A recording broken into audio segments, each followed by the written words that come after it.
தீர்ப்பை நம்ம முன்கூட்டியே கணிச்சு சொல்ல முடியாது.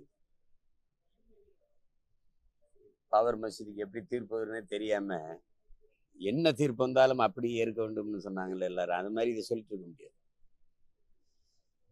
குற்றம் சாட்டப்பட்டவர்கள் எல்லாருமே தண்டனையை குறைக்க சொல்லி கேட்கறது அது இயல்புதான். அவர் சொல்றாரு, நீங்க சொல்றீங்க அவங்க குடும்பத்துல அப்பா இல்லை தங்கச்சி இருக்காங்க, அதை பார்க்கணும் அப்படின்னு. இது மாதிரி பாதிக்கப்பட்ட குடும்பங்கள்லையும் இது மாதிரி நிறைய பாதிக்கப்பட்டிருக்காங்கல்ல. அது நீதி அதை அப்படி பார்க்க முடியாது. என்ன தீர்வு என்ன வருதுன்னு பார்க்கணும். தீர்ப்பா இல்லாம பாதிக்கப்பட்டவர்களுக்கான நீதியா இருக்கணுங்கிறதான் எல்லாருடைய எதிர்பார்ப்பு. ஏன்னா இங்கே பன்னெடுங்காலமா வெறும் தீர்ப்பு தான் சொல்லப்பட்டிருக்கு. எந்த ஒரு வழக்குக்கும் நீதி வழங்கப்பட்டதில்லை. அதை பொறுத்து தான் பார்க்கணும். வேற ஏதாவது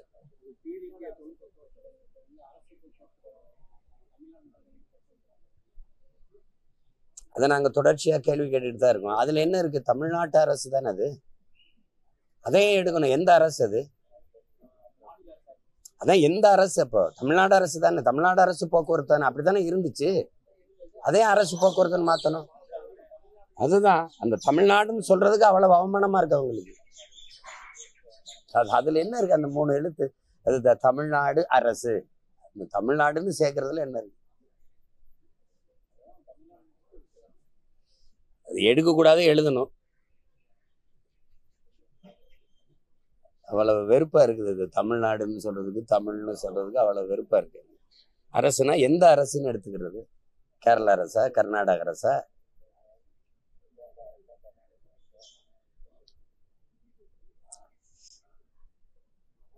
தமிழ் வாழ்கன்னு சொல்ல வேண்டியது. எல்லா இடத்துலையும் நம்ம அப்படிங்கிறது தமிழ்ல இருக்கும், மதுரை இங்கிலீஷ்ல இருக்கும். எங்க ஊர் ராமநாதத்துக்கு போகும்போது, ராமேஸ்வரத்துக்கு போகும்போது வெல்கம் டு ராம்நாடுன்னு. இங்கே நாங்க இங்கிலாந்துக்குள்ள போறோமா? இல்ல, ராமநாதபுரம் மாவட்டம் உங்களை வரவேற்கிறதுன்னு சொல்ல வேண்டியதெல்லாம் போட்டுட்டு வேணா கீழே ஆங்கிலத்துல வெல்கம் டு ராம்நாடு, வட இந்திய பயணிகள் வராங்கன்னா சரி வழிபட வராங்கன்னு போடலாம். வெறும் ஆங்கிலத்துல மட்டும்தானே எழுதியிருக்கு. பாக்குறீங்களா போய்? எதுல அக்கறை இருக்குது சொல்லுங்க? எதுல அக்கறை இருக்குது? ஆண்டுதோறும் வரோம். எங்க ஐயா முத்துராமலிங்கத்தேவர் எங்க தாத்தாவுக்கு வழிபாட்டுக்கு வரோம். இரு கரையில இந்த பாதைகள்ல ஒரு மரம் நடப்பட்டிருக்கா பாருங்க. ஆனா அந்த அன்னைக்கு மட்டும் இந்த கட்சிக்காரர்கள் கொடி மட்டும் வரிசையா நடப்படும். எதுல ஒன்றுல அக்கறையாவது அணுகிருக்கு. இவங்க எப்படி தமிழ்நாடுன்னு சொல்றதுக்கு அவ்வளவு கூச்சப்படுறாங்க. அவ்வளவு அருவருப்பா இருக்கு. அதை எழுதுறதுல அவ்வளவு அவங்களுக்கு இது. நீங்க என்ன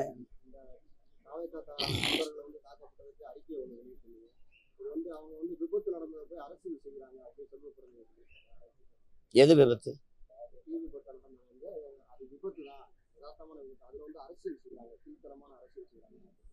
இதெல்லாம்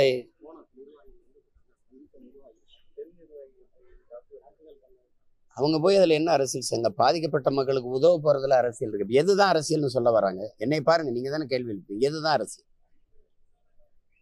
சரி, யதார்த்தமா தீப்பற்றி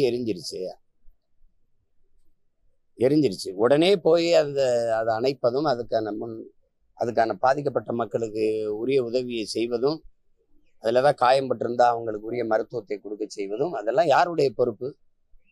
அது ஒரு அரசியல் இயக்கம் போய் செய்யும்போது ஆர்வப்பட்டு அந்த தமிழக வெற்றி கழகத்தினுடைய நிர்வாகிகள் பெண் பிள்ளைகள் போய் உதவும் போது அதை தடுத்து அதை விதிச்சு வயிற்றுல மிதிக்கிற அளவுக்கு அது என்ன பெரிய குற்றம் ஆயிடுச்சா? அது தேச துரோக குற்றமா? முதல்ல இந்த தலைவர்கள் இதுல போய் அரசியல் செய்யறாங்க, இதையெல்லாம் அரசியலாக்குறாங்க, இதையெல்லாம் அரசியலா பேசுறாங்க அப்படின்னு பேசுற தலைவர்கள் எது அரசியல்னு ஒரு பட்டியலை வெளியிட்டுட்டீங்கன்னா நாங்க அதை மட்டும் பேசிட்டு போறோம். எதுதான் அரசியல்? லட்சக்கணக்கா நாங்க எங்க கொல்லப்படுவோம் எங்க தாயகத்துல ஈழத்துல, அதை பேசக்கூடாது, அது அரசியல். 840 மீனவன் கொல்லப்பட்டிருக்கான், அது அரசியல். அவன் கைது பண்ணப்படுவான், படகு பறிக்கப்படும், அதை பேசினா அரசியல். 60-70 ஆண்டுகளா குடியிருந்த மக்களை திடீர்னு ஆக்கிரமிப்பு நீ இடிப்பீங்க.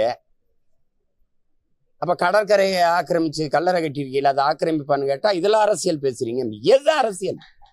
இந்த 1000 ரூபாயும் அரிசியும் பருப்புமா சொல்லுங்க? இலவச பேருந்து, சாராயம் குடிச்சு செத்தா அதுக்கு 10 லட்சம் கொடுக்குறது, இதெல்லாம் தான் அரசியலா? எதை பேசுறது அப்போ? முதல்ல நீங்க கற்றுக்கிட்டு வாங்க எது அரசியல்னு. பாதிக்கப்பட்ட மாதிரி விபத்தோ ஏதோ தீ எரிஞ்சிருச்சு, குடிசை எரிஞ்சிருச்சு, வீடு எரிஞ்சிருச்சு, மக்களுக்கு பாதிக்கப்பட்டு நிற்கிறாங்க, அவங்களுக்கு அரிசி பருப்பு கொடுத்து துணிமணி கொடுத்து உதவணும்னு போறதுல அரசியல்னு பேசுனா என்னது? அது உதவி, அது சேவை. அதை செய்ய வந்த பொண்ணை எதுக்கு அது கீழே விழுத்து வாயத்துல மிதிக்கிறதுலாம் எவ்வளவு பெரிய கொடுமை அது. எதா இருந்தாலும் இவங்க இந்த நாட்டுல ஒண்ணு இருக்குது, வாக்குக்கு காசு கொடுத்து வாக்கை பறிக்கிறது, அது அதர்மம் இல்லை, அது தர்மத்துக்கு எதிரானது இல்லை. மணலை வெட்டி விற்கிறது, அதெல்லாம் தர்மத்துக்கு எதிரானது இல்லை. எல்லாத்துலயும் தர்மத்தை கடைபிடிச்ச மக்கள் போல கூட்டணி தர்மம், அதுல என்னடா அதுல மட்டும் தர்மம் உங்களுக்கு வாழுது? கூட்டணி தர்மத்துக்காக அதெல்லாம் சைத்துக்கிறதா? கூட்டணி தர்மத்துக்காக இதெல்லாம் பேசுறது? உண்மையிலே அண்ணன் செல்வ பிறந்தரைக்கு மனச்சான்றோடு அதை பேசுறாரா? ஸ்டாலின் கோச்சுக்காரன் தானே பேசுறப்பல, வேற என்னது? கொடுமை. இதே தம்பி விஜயோட காங்கிரஸ் கூட்டணிச்சு அப்படி பேசுறவுல.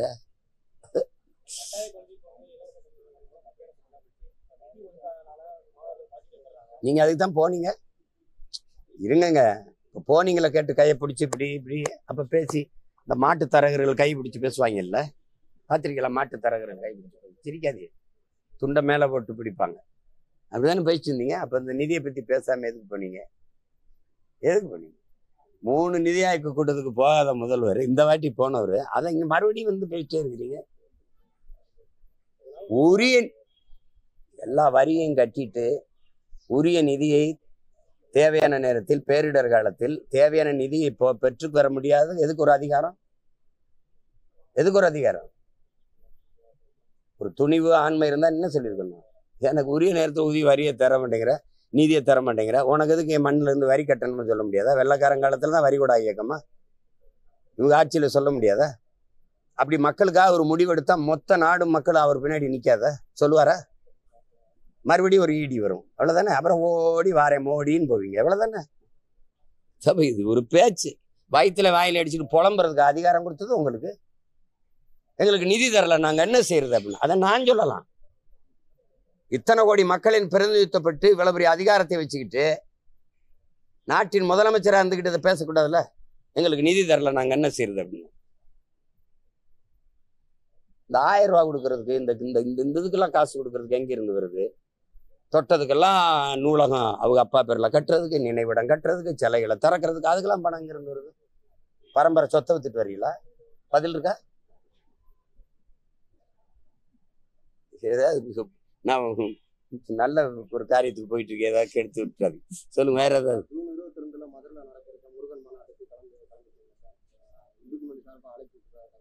அழைப்பு கொடுப்பாங்க, அது அந்த நேரத்துல எனக்கு என்ன வேலைன்றதுல நான் அதுல வேற போராட்டம் வச்சிருக்கேன்.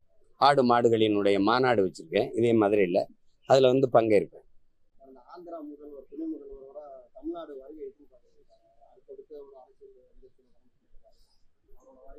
அவங்க தம்பி பவன் கல்யாண் அவர் பிஜேபியோட கூட்டணி வச்சிருக்கிறாரு. அவங்க இங்க இருக்கிற பாரதிய ஜனதா கட்சி தலைவர்கள் அவரை துணை முதல்வராக இருக்கனால, பெரிய தலைவர் முதல்வராக இருக்கலாம், இல்லை சந்திரபாபு நாயுடு அழைக்க சிக்கலா இருந்திருக்கலாம், அதனால இவரை அழைச்சிருக்கலாம். ஒரு புகழ்பெற்ற திரைக்கலைஞர் அதோட துணை முதல்வராக இருக்கிறாரு, அவரை வர சொல்லி அழைச்சி பங்கேற்க வச்சிருக்கலாம். அதை போய் நம்ம பேசிக்க வேண்டியதில்லை. அதுல என்ன இருக்குது?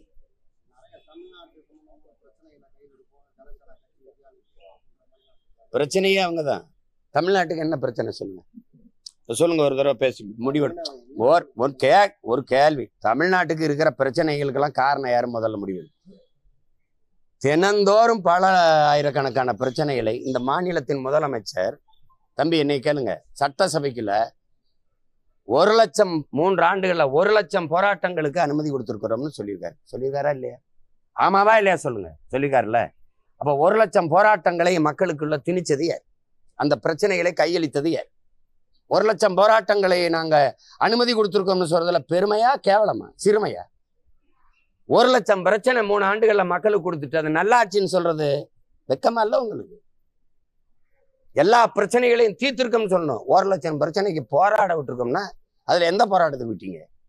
பணி நிரந்தரம் கேட்டு ஆசிரியர்கள் போடாறு வரும்போது அப்படியே மறைச்சு கொண்டு பேருந்து நிலையத்தில் ஏற்றல. மாற்றுத்திறனாளிகள் போடும்போது, பார்வையற்ற மாற்றுத்திறனாளிகள் பிள்ளையெல்லாம் போராடும்போது தூக்கி கொண்டு லாரியில வேற ஒரு இடத்துல இறக்கி விட்டு வரல. இதெல்லாம் தான் போராட அனுமதியா? நான் கேட்ட போராட்டத்துக்கு எத்தனை போராட்டத்துக்கு அனுமதி கொடுத்து? இந்த பிரச்சனைகளை எங்களுக்கு கையளித்தது யார்? நீங்க சொல்ற ஆட்சியாளர்கள் தான். இந்த பிரச்சனைகளை எங்களுக்கு தந்த பெருமக்கள். ஆண்டவன் இல்லை, எங்களை ஆண்டவர்கள். இது யாரு தந்தது? அப்புறம் நாங்க அதெல்லாம் தீப்போம் அப்படின்னா சரி, முதல்ல இலங்கை சிறையில் இருக்கிற எங்க மீனவர்லாம் மொத்தமா வெளியிட சொல்லுங்க. எனக்கு கடலுக்குள்ள மீன் பிடிக்கிற உரிமை இருக்கா இல்லையா, அதுக்கு ஒரு முடிவு பண்ணி சொல்லுங்க. காவிரியில தமிழர்களுக்கு உரிய நதிநீர் பங்கீடு கிடைக்குமா கிடைக்காது, அதுக்கு முடிவு இருக்கா? அதை பேச முடியுமா? கொடுங்கன்னு பாரதிய ஜனதா சொன்னா அடுத்த வாட்டி மறுபடியும் காங்கிரஸ் ஜெயிக்கும். கொடுன்னு இங்க இருக்கிற காங்கிரஸ் சொன்னா அங்க மறுபடியும் பிஜேபி ஜெயிக்கும். ஒரு தேர்தல் அற்ப வெற்றிக்காக பதவிக்காக ஒரு தேசியத்தின் உரிமையை சாகடிச்ச நீங்க, நாங்கெல்லாம் எங்களை பார்த்தா அப்படி இப்படி கைகட்டி நின்று பதில் சொல்றதுனால கேனப்பை மக்கள் தெரியுதா? அது ஒரு காலம். வரலாறு, வீழ்ச்சி, எழுச்சி எல்லாத்தையும் படிச்சு இங்க பாருங்க, 500 ஆண்டுகளுக்கு மேல எங்கள் இனம் தூக்கி வந்த வலியை சுமந்து நிக்கிற பிள்ளைகள். சும்மா இந்த கேட்கிற கேள்விக்கு ஒருத்தட்ட பதில் இருக்கா? இத்தனை பிரச்சனைகள். நீட்டு, சரி, நீட்டை கொண்டு வந்தது யாரு? சரி, ஜிஎஸ்டி, இந்த வரியை கணக்கு சுமக்க முடியாத வரிச்சுமை எங்க மக்கள் மேல திணிச்சது யாரு? சரி, இந்த வரியை எடுத்துட்டு போற என்னவா நலத்திட்டமா மக்களுக்கு திருப்பி வருது? பதில் எந்த நிதிநிலை அறிக்கையிலாவது நாடங்களும் இவ்வளவு வருவாய் பெருக்கம் சரக்கு மற்றும் சேவை வரியால, இந்த வரி நாடங்களும் இப்படி மக்களின் நலத்திட்டத்துக்காக பிரித்து அனுப்பப்படுது. குழந்தைகள் நலன், கல்வி, தொழில் வளர்ச்சி, பொருளாதார வளர்ச்சி, இல்லை இந்த வேலை வாய்ப்பு அல்லது இந்த மருத்துவ வசதி, அது ஏதாவது போக்குவரத்து அப்படி ஏதாவது பிரித்து அனுப்பப்படுது. தடையற்ற மின்சார விநியோகம் அப்படி ஏதாவது இருக்கா? 156 லட்சம் 160 லட்சம் கோடிகளுக்கு மேல கடன். இங்கே ஒரு நல்லாட்சி கொடுத்த நாயகர் 10 லட்சம் கோடியை தொட போறாரு கடன். கடங்கார பைய நாட்டில் நான் ஒரு கடங்காரன், நீ ஒரு கடங்காரன். இதுல வளர்ச்சி, டெவலப்பு, நல்லாட்சி இதெல்லாம் என்ன இருக்கு? வெறும் சொல்லாட்சி மட்டும்தான். நல்லாட்சி எங்கிட்டு இருக்கு? உங்களால கேட்க முடிஞ்சா? நாட்டு பாதுகாப்புக்கு எல்லையில் நின்று போராடி செத்த ராணுவ வீரன் உடல் இந்த மண்ணுக்கு வரும்போது என்ன அந்த நாட்டு வீட்டுக்கு மத்திய மாநில அரசுகள் எவ்வளவு நிதி உதவி கொடுத்தது? கள்ளச்சாராயம் குடிச்சு செத்தவன் வீட்டுக்கு எவ்வளவு நிதி உதவி கொடுத்தது? நாங்கள் பிள்ளைகளை படிக்க வைப்போம், வீட்டுக்கு ஒருவருக்கு அரசு வேலை கொடுப்போம். இதெல்லாம் ராணுவ வீரன், நாட்டை பாதுகாக்க போற படை வீரன் செத்து வந்தவனுக்கு அவன் குடும்பத்துல இதெல்லாம் சொல்லல. 1 கோடி நிதி கொடுக்கும், மத்திய அரசு கொடுக்கும், மாநில அரசு கொடுக்கும், நிதி பாதுகாப்பை கொடுக்கும், வறுமையை சந்திக்காம விடும். நான் நாட்டுக்காக செத்தால் என் வீட்டை இந்த நாடு பார்க்குங்கிற நம்பிக்கை ஒரு ராணுவ வீரனுக்கு இந்த நாடு கொடுத்துருக்கா?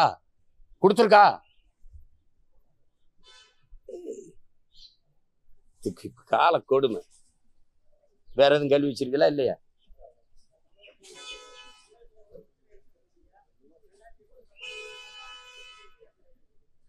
யாரு விரும்புறாங்க சொல்றாங்க. உங்களுக்கு தெரியுது இவ்வளவு பிரச்சனை இருக்குது. திமுக ஆட்சி மறுபடியும் வரும்னு நீங்க வரும்னா விரும்புனீங்கன்னா ஓட்டை அவங்களுக்கு போடுங்க, வந்துடக்கூடாதுன்னா ஓட்டை மாத்தி போடுங்க. வேற